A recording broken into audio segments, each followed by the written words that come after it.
So let's talk about adjusting things like the color, style, and filtering your video clips in your timeline. So here I've got two clips. This one here of a car racing through the desert, and a second one here, another desert scene. So let's adjust the colors in these clips a variety of different ways and add some filters to them. The easiest thing to do is to select a clip here like I have, or several clips, and click on this tool here, which allows you to adjust the colors. Now you can select balance color, and that's kind of like an auto adjust. So if I select that, you're going to see an adjustment there to the color here. You can see it here as a new property in the Properties Inspector here on the right under Effects. And there's Balance Color. And I can actually change from automatic to white balance. And white balance then allows me to select the eyedropper tool there, select a pure white, this line here, and then adjust things according to that. Or I can go back to the automatic setting. And I could also select, you can see it's highlighted in yellow, and I can delete with a delete key. The other thing I could do is I can match colors. So this happens all the time in movies and television, is that color matching is done between two different clips. And it could be that you film something in the same place but maybe two different times of day, or once when it was a little cloudy and once when it was sunny, and the colors just don't quite match.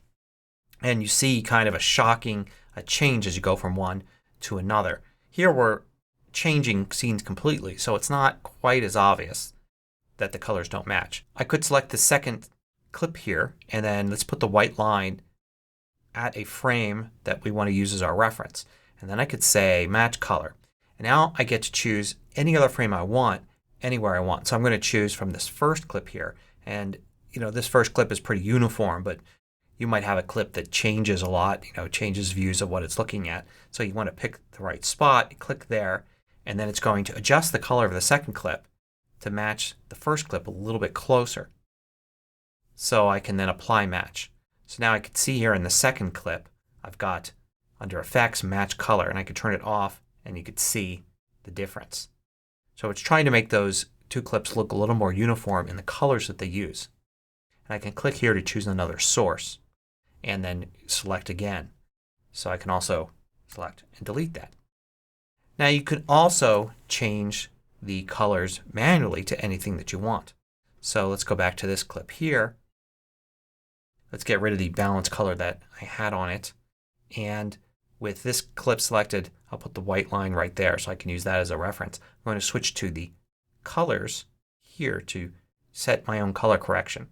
And there are a variety of different methods for color correcting. I can do a color board, which is what this is. I can do color wheels. I can do curves and hue saturation curves. So let's go back to color board. So we have here the shadows, the darkest parts, the highlights, the lightest parts, and then the midtones. And then we have this here for all of it. So I could click here in the color board and adjust and make everything more green or red or whatever I want. The closer I am to the line, the closer it is to the original. So I could add a little bit more red to it or take away and put this where I want. Or I could just do that for, say, the highlights. So the highlights are a deeper color, but the midtones and the shadows stay about the same. I could also go to saturation, and here I've got the same thing, shadows and midtones, and the full setting here as well as the highlights. So I can adjust and desaturate, so basically make it black and white, or super saturate it there with color, or just do it for, say, like the highlights. And then you also have an adjustment for exposure. So you can do for the entire thing, or say just the shadows. Lower the exposure on that and create your own kind of color effect like that.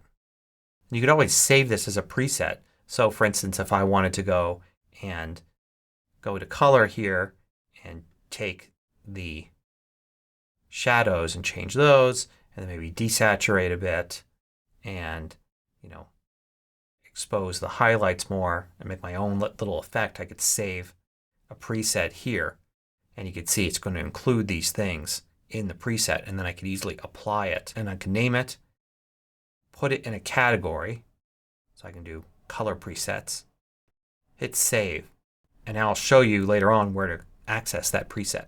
So now let's look at some more extreme things that we can do. If you click here, you'll go and see the effects browser.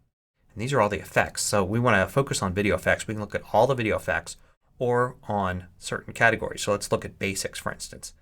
So say we wanted to just take a crisp contrast effect. I can move my cursor over it and you can see it's applying it to the preview. So I can see exactly what it looks like. To apply it to the clip, I just drag and drop it. And now you can see under Properties Effects, I've got crisp contrast, and I'll have something like an amount or other settings that I could use. And I could toggle it on or off. I'm going to select it and delete it. And there are a whole bunch of other different effects that you could apply. So for instance, let's go into color here. And there's a bunch of different color effects that we can use. So let's go to tint, for instance. We'll drag that in. It loads it up. You can see the color that we're using to tint. So I can tint it any color I want. You can change the amount to tint it. We can look at light effects here. Some of these will happen over a period of time. So we play here, we could see what happens.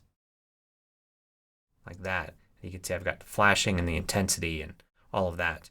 So some of these apply to the whole clip and some of them kind of create an animation. Under looks, we've got these really cool looks here. For instance, here's Dream. You drag that in here and it loads up and gives us this dreamlike view. Under Stylize, there's a bunch of different things, like for instance, aged film. And now you can see here how it looks like film. There's even scratches in it and all. And under Properties, you have a ton of things you can do. Like you can increase the number of scratches, the amount of dust, hair on the film, create a little bit of a jitter with some variance, have the focus come in and out, the brightness, things like that. And you can really make it look, like old 8mm film or something like that. Now I mentioned before those presets. Remember we saved those color presets under the category color presets. So if I go here, I can see a bunch of different color presets. Let's delete the aged film effect. And you can see like Alien Lab creates like an alien landscape here. And instead of adding something called Alien Lab, you can see it's color board.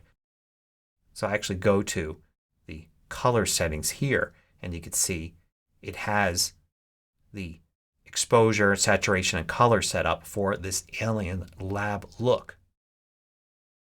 Let's delete this color board here. I'll stay in color and I'll look for the effects preset. Remember, we didn't actually name it anything. We just used the default name. So that's our effects preset that we created. Now the cool thing about creating a preset like this is I can apply it to this clip and give it a certain look. And then I can go to this next clip here and I can apply it to this clip here. It's going to make our project look a little more uniform to be using the same preset here as from clip to clip. Even if maybe one clip was shot on one type of camera, another clip was shot on another type of camera, overlaying a preset like this will actually make things look more uniform. So back here to the effects, there are a ton of different things you could do. You should look through all these just like you look through the transitions to see what's available.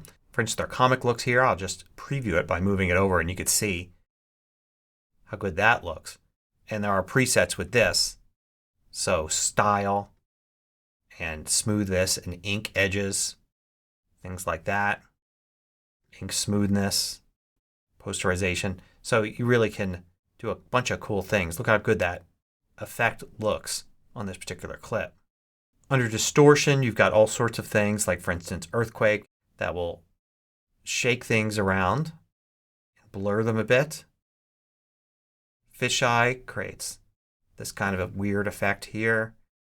Or you can just do something like simply flip the video using the flipped effect.